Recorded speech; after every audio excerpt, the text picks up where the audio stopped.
La humanidad ha decidido en silencio. Votó a favor de un suicidio colectivo. Nos dirigimos hacia una extinción masiva. Y no queremos hablar de ello porque es nuestra propia elección. No se sorprenda por casos individuales de incendios forestales, etc.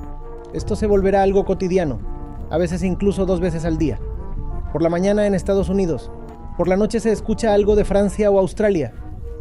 ¿Por qué hablar de un evento localizado como los incendios forestales en Estados Unidos? Los residentes huyen por sus vidas. Las casas están destruidas. Parece como un tipo de apocalipsis. Los 29 departamentos de bomberos de nuestro condado no están preparados para este tipo de desastre generalizado. Los síntomas pueden ser locales. El problema es planetario.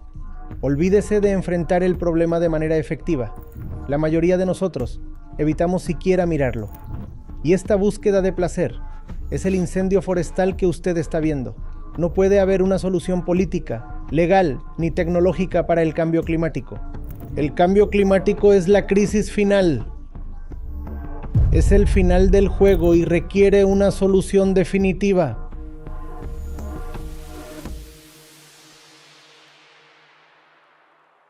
Namaste Acharya Ji. Recientemente, los incendios forestales en California estuvieron en las noticias y estuve leyendo sobre ellos y han sido bastante devastadores. Y probablemente por primera vez estoy viendo que el cambio climático realmente está tocando las puertas de los más acomodados.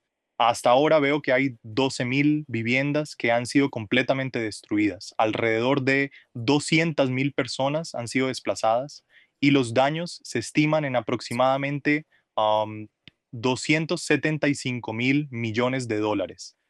Y al mismo tiempo también vi una noticia según la cual el año pasado, en 2024, se superó el límite de 1.5 grados de temperatura, tal como los científicos habían advertido que ocurriría si se quería controlar el cambio climático. Entonces, mirando todas estas noticias y todo lo que está sucediendo, me preguntaba hacia dónde nos dirigimos y qué va a pasar con el futuro de este planeta. Mi suposición es tan buena como la suya. El mensaje está en la pared. No creo que ninguno de nosotros necesite ya ayuda especial para leerlo. No se trata solo de que se haya superado el umbral de 1.5 grados centígrados.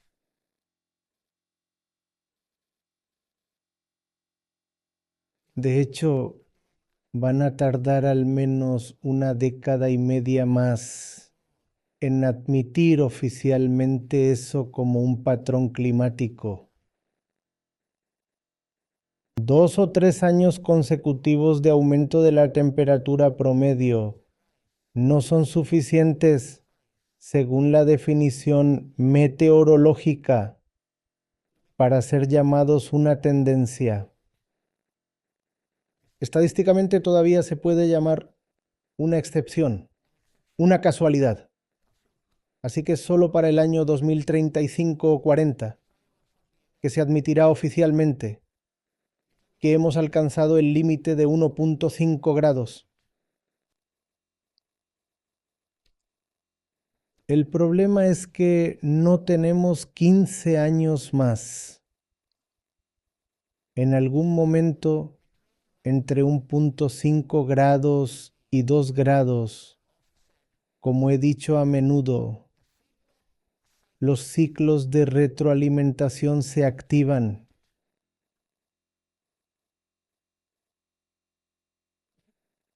Para cuando llegue el momento en que usted admita que realmente ha superado la barrera de 1.5 grados, se dará cuenta de que ya ha alcanzado 3 grados o 4 grados, o quién sabe, 6 grados.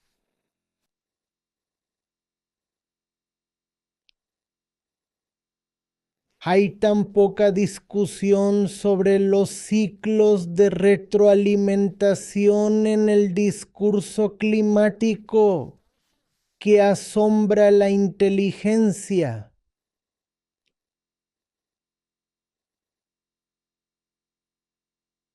El Acuerdo de París estipuló que reduciremos los niveles de carbono en un 45% para el año 2030 y alcanzaremos una posición de 0 emisiones netas para el año 2050. Y si podemos hacer tanto, entonces podremos limitar el aumento de la temperatura a 1.5 o 2 grados centígrados. Este era el objetivo ambicioso, recuerde. No estábamos apuntando a revertir el cambio climático. El objetivo en sí era bastante bajo. El objetivo era: haz algo para limitar el aumento a solo 1.5 grados. E incluso para limitar el aumento a ese punto, necesitas reducir las emisiones en casi un 50%, 43%, para ser exactos, para el año 2030.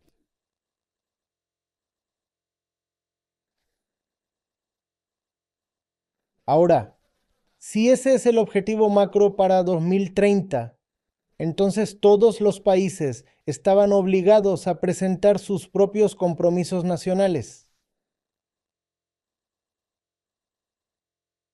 Porque si las emisiones de todo el planeta deben reducirse, entonces cada país tiene que elaborar un plan para reducir sus propias emisiones. Así que todos los países prepararon sus propios planes para 2030, y como usted sabe, incluso si nos apegamos a esos planes, todo lo que lograríamos sería una reducción del 2.6% para el año 2030. Primero que nada, establecimos una meta muy baja, y luego lo que estamos haciendo lo que proponemos hacer, aún no lo estamos haciendo. Lo que proponemos hacer respecto a ese objetivo solo nos llevaría hasta un 2,6% en comparación con la reducción del 40% que se necesita, y eso es necesario solo para detener el aumento a 1.5 grados.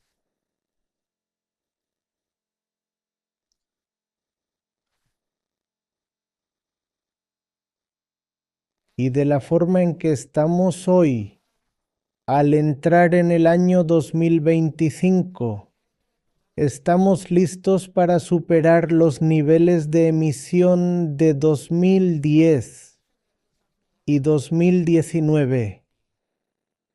Estos son los 2 puntos de referencia que utiliza el Acuerdo de París. Olvídate de la reducción del 43%, olvídate incluso de la reducción del 2%. En realidad estamos incrementando nuestras emisiones y el aumento será aún más sustancial para 2030. Así que no sé cómo el futuro es más una sorpresa. Dije que el mensaje está claro y evidente.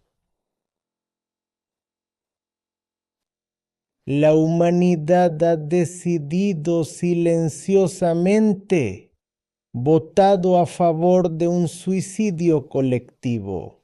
Nos dirigimos hacia una extinción masiva. Y no queremos hablar de eso porque es nuestra propia elección. ¿Por qué hablar de eso? Uno habla de algo cuando todavía queda algo por decidir. Todo lo que debía decidirse ya se ha hecho y está fijado.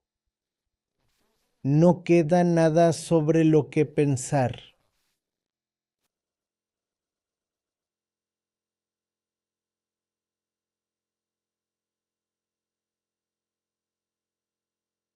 Uno habla de algo cuando todavía queda algo por decidir. Todo lo que debía decidirse ya se ha hecho y se ha congelado, y no queda nada en lo que pensar. No es que arbitrariamente se haya elegido una cifra. Se eligieron 1.5 grados. Una razón importante fue que este es el punto después del cual se activarán los ciclos de retroalimentación. Comenzarán a operar. No sabemos exactamente cuándo. 1.6, 1.8, 2.0, 2.1, pero el riesgo aumenta sustancialmente después de 1.5. De hecho, algunos ciclos de retroalimentación comienzan incluso antes del 1.5. Entonces, esos ciclos de retroalimentación están presentes. Y una vez que comienzan a operar, no hay límite para el aumento de temperatura y se vuelve irreversible e incontrolable. Luego, la adición de carbono a la atmósfera no depende de las emisiones antropogénicas de carbono.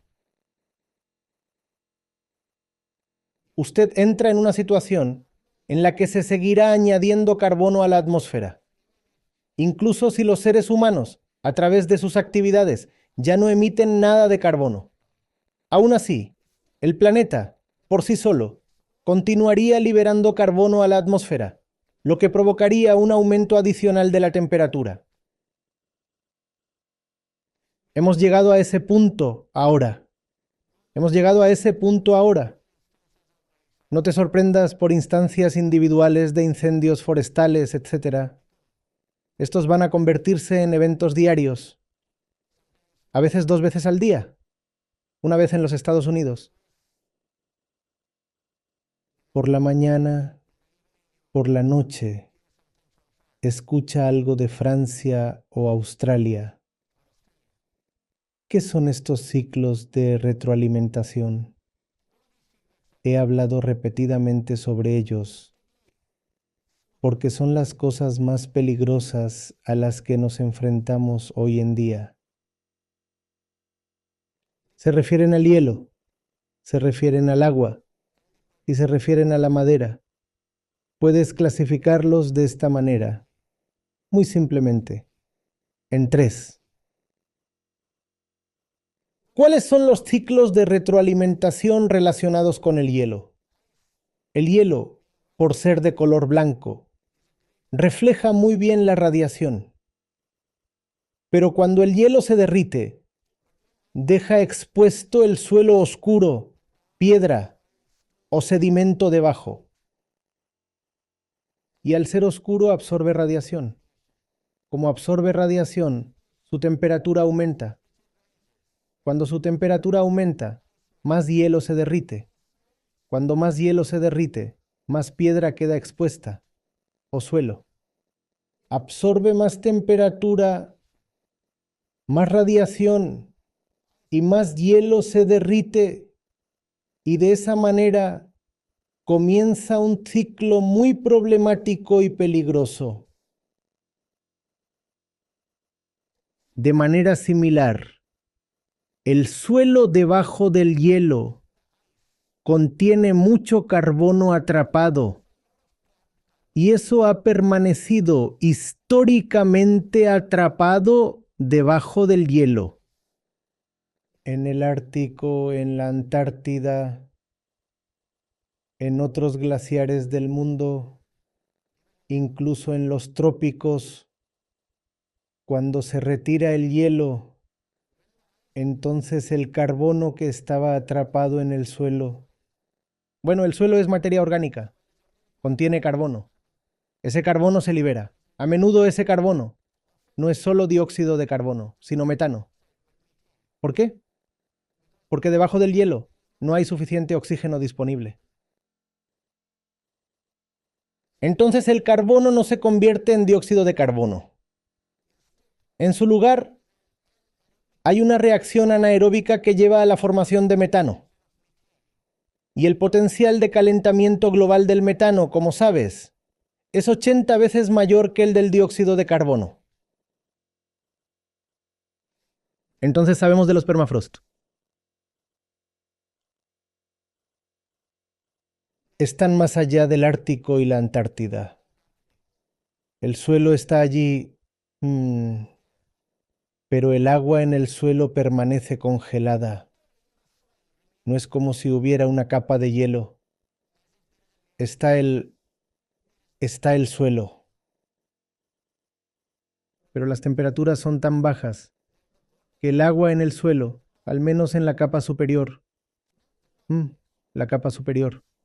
permanece congelada. Como permanece congelada, no permite que el carbono en el suelo se escape. Pero el permafrost se está retirando muy rápido y está liberando dióxido de carbono, metano nuevamente. Y cuanta más metano se libera, más aumenta la temperatura. Cuanto más aumenta la temperatura, más hielo o permafrost se derrite. Cuanto más se derrite, más metano se libera. Cuanto más metano, más temperatura. Cuanta más temperatura, más derretimiento. Cuanto más derretimiento, más metano. Ese es el ciclo. Es solo que cuando el hielo se derrite, y preste atención, no solo se libera carbono, también se liberan tipos de virus muy primitivos. Estos permanecían inactivos dentro, debajo de las gruesas capas de hielo. Los virus, como usted sabe, no mueren. Solo por estar inactivos no mueren. Son en ese sentido como productos químicos. El agua no muere. En cierto sentido, de manera similar, el virus tampoco muere. Durante miles y millones de años, los virus pueden permanecer almacenados de manera segura como una sustancia química bajo el hielo, o justo debajo de la superficie del suelo, la capa superior del suelo. El hielo ha desaparecido. ¿Qué pasa con el virus? Fuera. No, eso no tiene mucho que ver con el calentamiento global, pero ya sabes, se lo sirvo solo como un acompañamiento, como un aperitivo. Luego vienen los ciclos de retroalimentación asociados con el agua. El vapor de agua, por sí solo, es un gas de efecto invernadero. Usted aumenta la temperatura de los océanos y hay más evaporación. Ese vapor de agua retiene más calor, lo que conduce a un aumento adicional de la temperatura, lo que a su vez genera más evaporación, y eso produce aún más vapor de agua. Los océanos absorben el 90% del calor atmosférico. Son el mayor sumidero. Así que, cuando usted atrapa más calor en la atmósfera, son los océanos los que se calientan. El nivel del mar sube por dos razones. Una, el derretimiento del hielo. Y dos, la expansión térmica del agua. El agua caliente se expande. Así que el nivel del mar subirá. Además, el hielo se está derritiendo, por lo que también subirá el nivel del mar. Otro fenómeno es que el agua caliente absorbe menos dióxido de carbono comparado con el agua fría. Así que la capacidad de los océanos para absorber dióxido de carbono se reduce. Entonces, más dióxido de carbono permanece en el aire. Esto es lo que ocurre en la superficie del océano. Cuando usted desciende hasta las profundidades del océano, ¿qué encuentra allí?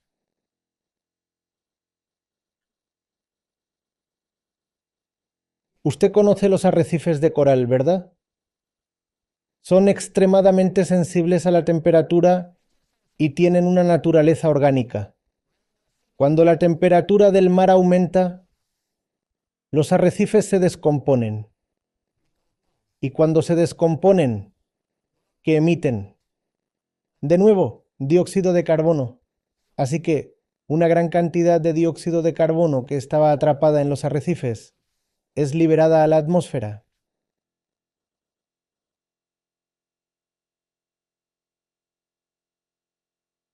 De nuevo, relacionado con el agua. Turberas. Las áreas costeras o a veces las zonas interiores, que siempre están inundadas. Así que hay suelo, pero siempre hay una columna de agua sobre ese suelo. Así que ese suelo nunca estuvo directamente expuesto al aire. Cuando hay un aumento de temperatura, o debido a la intervención humana, el agua se desvanece. Entonces, el suelo después de cientos y miles de años, de repente se expone al aire. ¿Y qué libera ese suelo? Metano. Porque ese suelo estaba cubierto de agua. Nunca llegó a reaccionar con el oxígeno. Entonces, nuevamente, se convirtió en metano en lugar de dióxido de carbono. Y luego se elimina el agua, porque usted quiere construir una urbanización allí. Porque el agua de todas maneras se está retirando. Nuevamente, toneladas de dióxido de carbono se liberan desde allí, y toneladas es un número pequeño. Siempre lo mides en toneladas. Es una cifra de millones de toneladas. Luego, usted va al fondo del océano. Allí hay hidratos de metano que, nuevamente, son muy sensibles a la temperatura. Ahora bien, el hidrato de metano no es peligroso en sí mismo, pero en el momento en que se calienta, se descompone y libera metano. Y cuanto más metano se libera, más sube la temperatura, más se descomponen los hidratos de metano.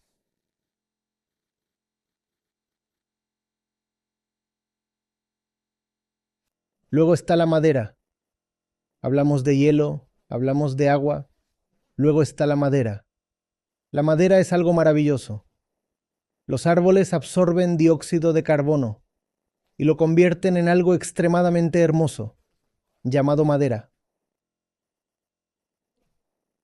¿Qué es la madera? Dióxido de carbono más suelo. Toma suelo de abajo y dióxido de carbono de arriba, y el resultado es madera. Entonces, la madera es carbono secuestrado. El carbono ha sido absorbido y convertido en madera. Qué hermosa manera de reducir el dióxido de carbono de la atmósfera. Pero la misma madera se vuelve muy peligrosa cuando el cambio climático se intensifica, porque ahora habrá eventos climáticos extremos. Más calor, más ciclones, más tala, más derribo. Y cuando la madera cae, se convierte en un emisor de dióxido de carbono, porque la madera es material orgánico. Cuando la madera se descompone, libera dióxido de carbono. En lugar de convertirse en un absorbedor, se convierte en un emisor. Y cuanto más se talan los árboles, más los árboles, es decir, los árboles caídos, emiten dióxido de carbono, y eso intensifica el cambio climático, y eso lleva a la caída de aún más árboles.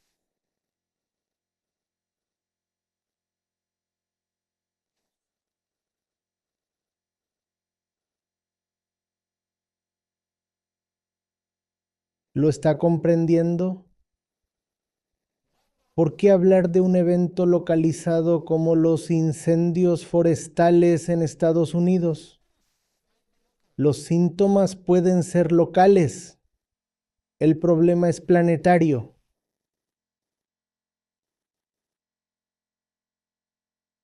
Olvide enfrentar el problema de manera efectiva. La mayoría de nosotros evita incluso mirar el problema, porque mirar el problema implicaría cuestionar el mismo centro desde el que opera la humanidad.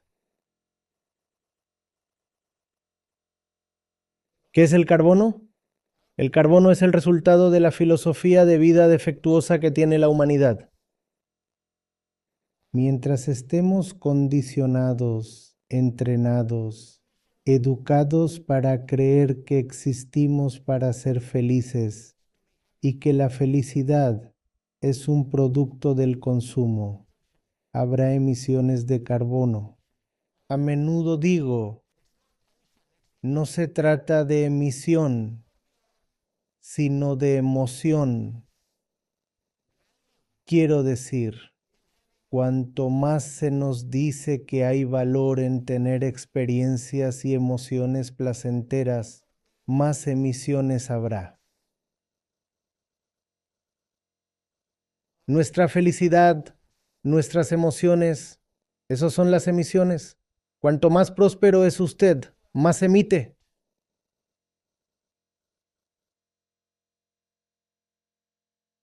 Cuanto más persigue usted la felicidad, más carbono emite. A menos que se nos eduque para encontrar vías correctas de alegría, seguiremos buscando placer.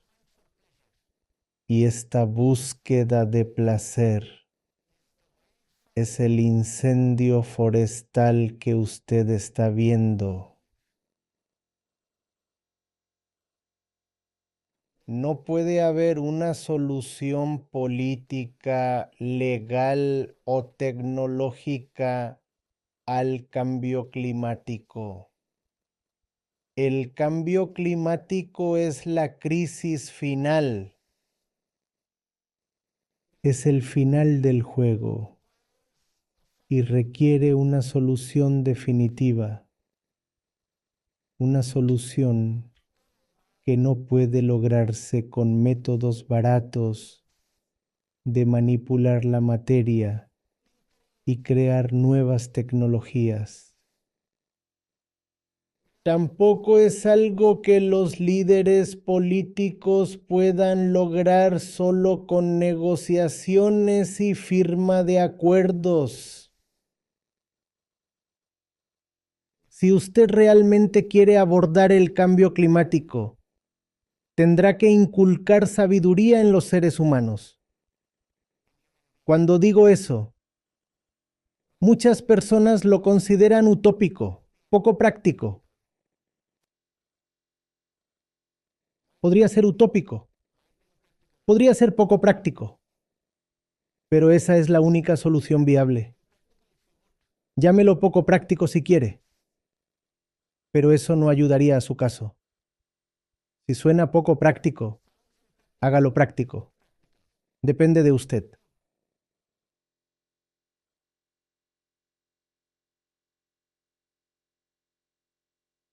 A menos que estemos educados en la filosofía correcta de la vida, ¿por qué vamos a dejar de ser explotadores hacia el planeta? No hay ninguna razón.